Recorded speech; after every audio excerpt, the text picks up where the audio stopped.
J'ai rencontré des camarades de classe notamment qui étaient moins croyants, qui venaient parfois de familles pas du tout croyantes, voilà. Et donc petit à petit, je me suis aussi plus intéressée à ce qu'on vivait en famille. Parce que bon, alors pourquoi moi je vais à la messe, pas les autres. Donc voilà, et j'ai lu beaucoup de vies de saints, hein, vous savez, pour les enfants, saints, voilà. Et donc petit à petit, aussi au fil de mon parcours, donc j'ai fait ma première communion, ensuite quand j'étais en troisième, j'ai fait ma confirmation. Et j'ai vraiment pris de plus en plus plaisir à aller à la messe, à écouter les lectures, à faire de plus en plus attention aux homélies des prêtres après les lectures. Et puis dans tout ça, hein, la messe, c'est bien beau, mais quand même, ce qui m'a beaucoup aidé, c'est de faire des camps avec des jeunes. Donc le PLVTT, voilà, j'en ai fait 2 en tant que pédalante, 1 en tant que staff. Voilà, mon premier en tant qu'anime. J'ai fait aussi des week-ends ados, pour ceux qui connaissent, donc c'est des week-ends de louanges. Et alors ça m'a beaucoup aidé parce que j'aime beaucoup la louange. Donc comme j'aime beaucoup la louange, je me suis inscrite dans un groupe de théâtre. Enfin, je suis allée à un groupe de théâtre qui s'appelle Scénépi, et donc on faisait beaucoup de chants, beaucoup de danse sur scène. Et ça, ça a vraiment été très important pour moi parce qu'en fait, le chant, ça porte beaucoup. Et voilà, en week-end ado, on a vécu des choses très fortes. Alors moi, pas spécialement, mais je voyais les autres autour qui étaient vraiment très touchés. Et puis alors, cette année, j'ai commencé mes études. Donc là... Ouais. Là, c'est un peu différent parce que je suis plus à la maison. Le midi, je rentre plus chez moi, je vois plus mes frères et sœurs, je vois plus mes parents. Enfin, quand même, je rentrais tous les week-ends parce que voilà. Mais une fois, j'avais vu un prêtre qui m'avait dit est-ce que tu essayes de prier tous les jours? Bon, j'essayais quand j'y pensais. Et puis alors, le changement maison-internat, ça a été radical. Tous les soirs, j'avais ma petite pensée au moment où je me couchais et je faisais un truc tout simple, un Notre Père, un Je vous salue Marie, je confiais ma journée. Et puis voilà, de toute façon, je fais des études qui sont un peu fatigantes. Pour ceux qui savent, qui connaissent, je suis en classe préparatoire. Donc je prépare un concours sur 2 années. Et c'est intense. Donc le soir, on se couche tard, on a toute la journée, on a été à fond. On a juste envie de dormir. Donc vraiment très rapide. Et alors, un truc très marrant, entre guillemets. Alors à l'internat, aucun problème pour faire ma prière. J'y pense, je fais mon petit Je vous salue Marie, mon petit Notre Père. Je confie ma journée, des intentions que je porte, voilà, mes frères et sœurs. Et alors par contre, le week-end, dès que je rentre à la maison, j'oublie 1 fois sur 2.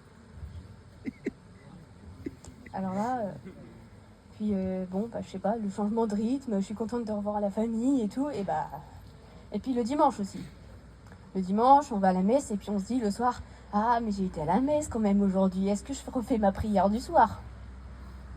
Bon, c'est pas facile de se convaincre dans ces cas-là de faire sa prière le soir, parce que voilà, vous avez été à la messe, vous avez prié, vous dites, ah c'est bon, Seigneur, j'ai fait ce que j'avais à faire, c'est bon, je suis tranquille. Bon, puis il y a la petite voix qui dit, non, ta prière, pense-y. Voilà. Donc, voilà, moi, Dieu dans ma vie, c'est surtout ça.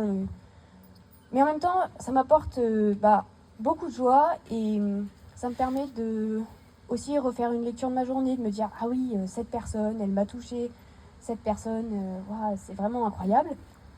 J'ai pas trop d'exemples en tête. Et puis, je sais plus ce que je voulais dire, mais c'est pas grave. Donc voilà, la prière du soir, ça m'aide bien et ça permet aussi, oui, de se poser, de refaire, et puis d'être jamais trop loin, de se dire ah Seigneur, aujourd'hui il s'est passé ça, ou je te confie cette personne en particulier. Et puis voilà, à l'internat, pareil, je suis avec des personnes qui viennent d'autres régions, qui sont pas du tout croyantes. Et puis alors là, moi je suis croyante, on se met à me poser plein de questions, dans tous les sens. et pourquoi tu vas à la messe, et pourquoi. Et alors là, heureusement que j'avais lu mes petits bouquins, je sais pas s'il y en a qui connaissent le Yucat, qui est un livre du pape pour les jeunes. Des fois j'étais là, alors qu'est-ce qu'il raconte là-dessus?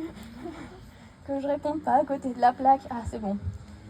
Et quand même, il se passe des trucs un peu plus extraordinaires de temps en temps. Je vais vous partager quelque chose qui m'est arrivé.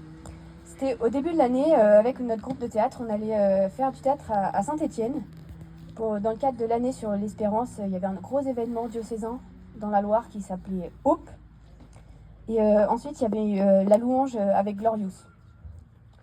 Donc, alors moi, je suis beaucoup sujette au rhume, des foins, donc, et au rhume tout court. Donc en fait, ma gorge, souvent, j'ai les cordes vocales, la gorge très sèche. Donc déjà, ce week-end-là, j'avais un peu mal à la gorge. Bon, vous imaginez bien que le spectacle où il faut chanter, danser en même temps, à la fin, mes cordes vocales n'en pouvaient plus. Elles étaient quasiment HS, hors service. Et donc là, louange.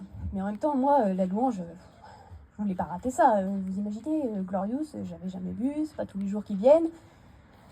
Donc, première partie de louange, j'avais de plus en plus mal à la gorge.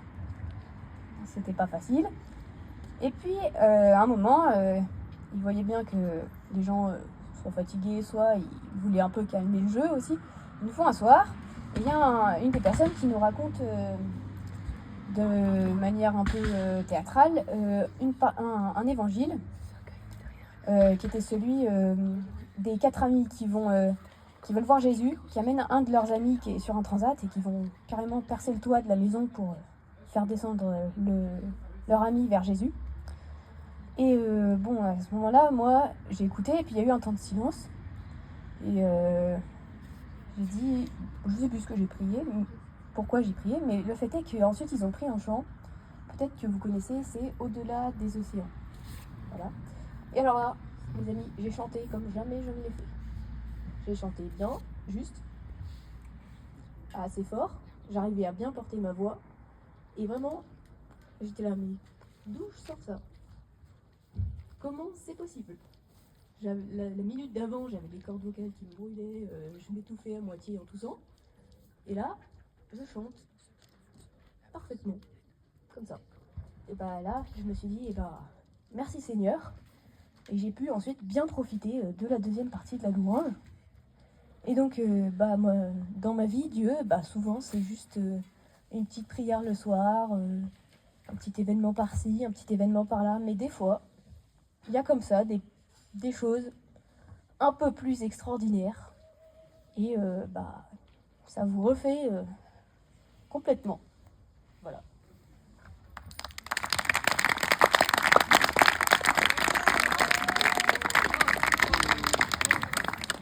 Ça, c'est magnifique!